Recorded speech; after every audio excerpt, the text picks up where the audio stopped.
आज सब जनाजा पढ़ेंगे, आपके जनाजे में कोई जनाजे की दुआ याद नहीं होगी, आपके बच्चों को, आपके पोतों को, वो पाक नहीं होंगे।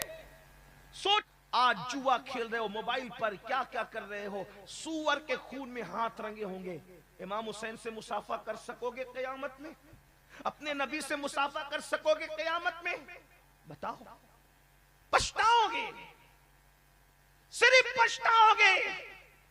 ये जो आप मीठी नींद सो रहे हो ना कि हम जन्नत में जाएंगे और हम जन्नत में जाएंगे, अल्लाह करे तुम सब जाओ, तुम्हारे सत्ते हम भी जाए, लेकिन जो कयामत के दिन जिसके हाथ जुए की वजह से सूअर के खून में रंगे हो, जन्नत में कैसे जाओगे? कोई देखे न देखे, अल्लाह इरशाद फरमाता है इन्नल्लाह काना अलैकुम रकीबा, अल्लाह तुम पर कड़ी निगरानी कर रहा है। हम हुसैनी होकर नशा कैसे कर सकते हैं? नशे को प्रमोट किया जाए। देखो, दुनिया अच्छी तरह जानती है कि मुस्लिम जवानों के पास सबसे ज्यादा टैलेंट है। जब मुसलमान पढ़ता है कोई उससे आगे नहीं बढ़ सकता, मुसलमान तिजारत करे कोई उससे आगे नहीं बढ़ सकता, मुसलमान सियासत करे कोई उससे आगे नहीं बढ़ सकता।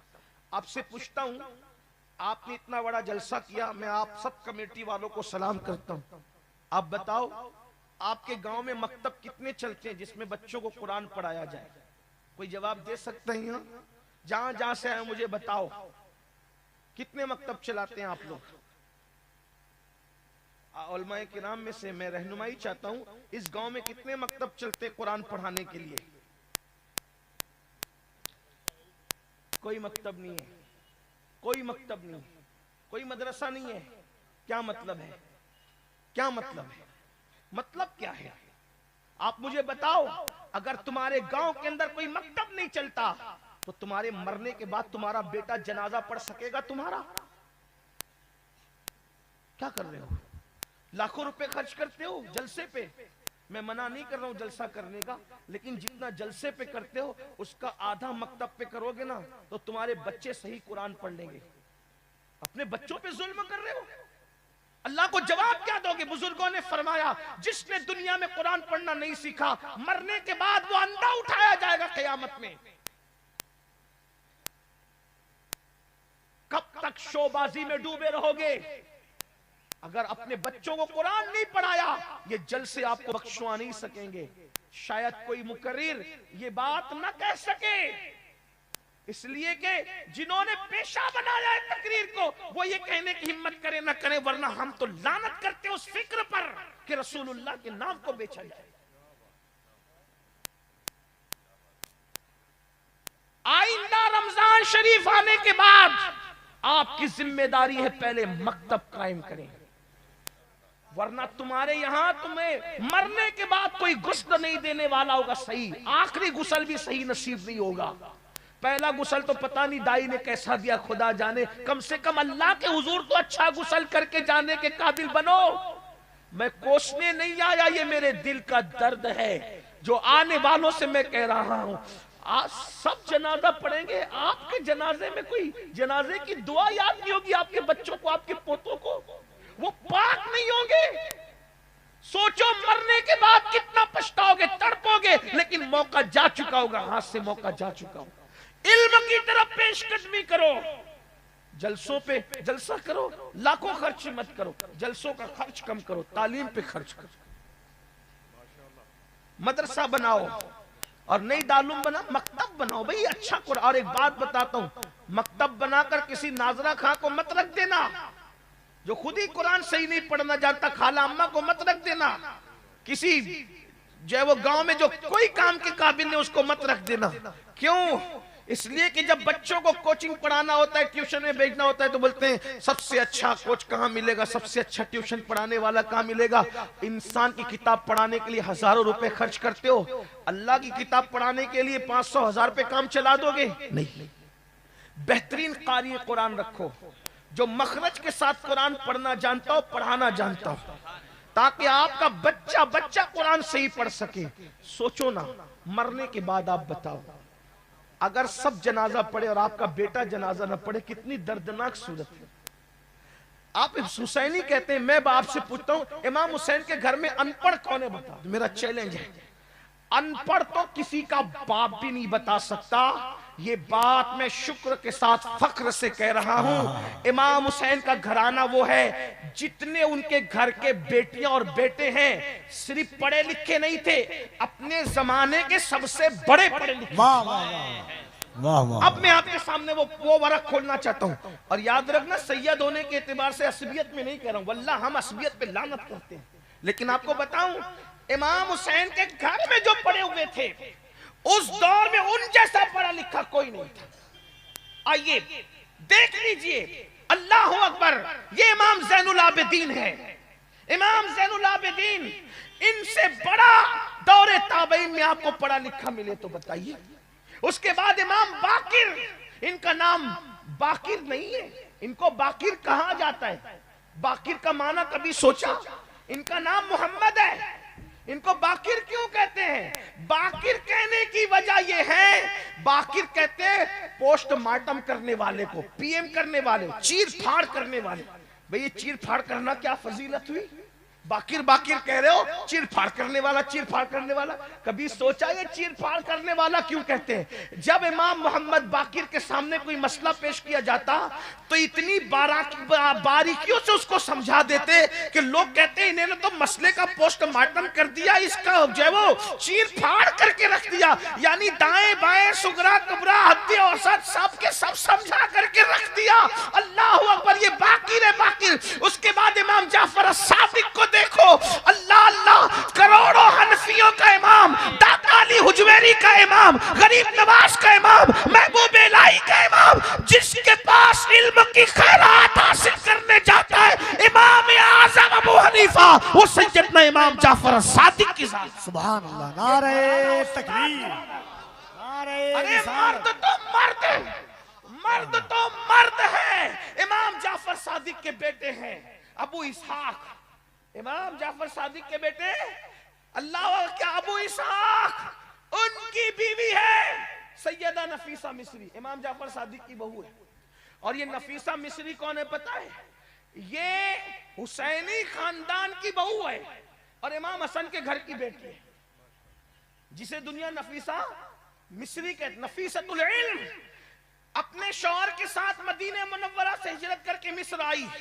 जब मिस्र आई तो इमाम शाफई जैसे लोग पर्दे के पीछे बैठकर इनसे मसाइल हासिल करते थे और इल्म हासिल करते थे। मुज्तहिदे मुतलक को पढ़ाने वाली नबी के घर की बेटी है, नबी के घर की बहू है। हम क्या जानते, उन्होंने इल्म पे इतनी मेहनत की। फिर उसके बाद इमाम अली रजा को देखें, वो इमाम अहले सुन्नत ने फतावा रज़विया शरीफ में लिखा है, लोग भागते फिरते थे हदीस सुनने के लिए इमाम अली रजा से। और वो जो सनद आती है कि अल्लाह ने जिब्रील से कहा, जिब्रील अलैहिस्सलाम ने हुजूर से कहा, हुजूर ने मौला अली से कहा, मौला अली ने इमाम हुसैन से कहा, इमाम हुसैन ने इमाम ज़ैनुल आबिदीन से कहा, इमाम ज़ैनुल आबिदीन ने इमाम बाकिर से कहा, इमाम बाकिर ने इमाम जाफर से, इमाम जाफर ने इमाम मूसा काजिम से, मूसा काजिम ने अली रजा से। फरमाते इतनी सनद पढ़कर, आला हज़रत लिख रहे हैं, इतनी सनद पढ़कर किसी पागल के कान में दम कर दो तो अल्लाह उसको शिफा अता फरमा दे। इसको इमाम अहमद इब्न हंबल ने भी लिखा है। क्या नबी, इमाम अली रजा इतने बड़े आलिम, इमाम तकी, इमाम नकी, इमाम हसन अस्करी, ये सब आलिम। और आखिरी में जो सैयद पैदा होगा जिसे इमाम महदी कहते हैं, वो भी इतने बड़े आलिम होंगे कि बड़े बड़े लोग उनकी इक्तिदा में नमाज पढ़ेंगे, हत्ता के सैयदना ईसा अलैहिस्सलाम भी उनकी इमामत पर मोहरे तस्दीक सब्त करने के लिए उनके पीछे खड़े होंगे। आप क्या समझते हैं? आपके पास क्या इल्म है, हमारे पास क्या इल्म है?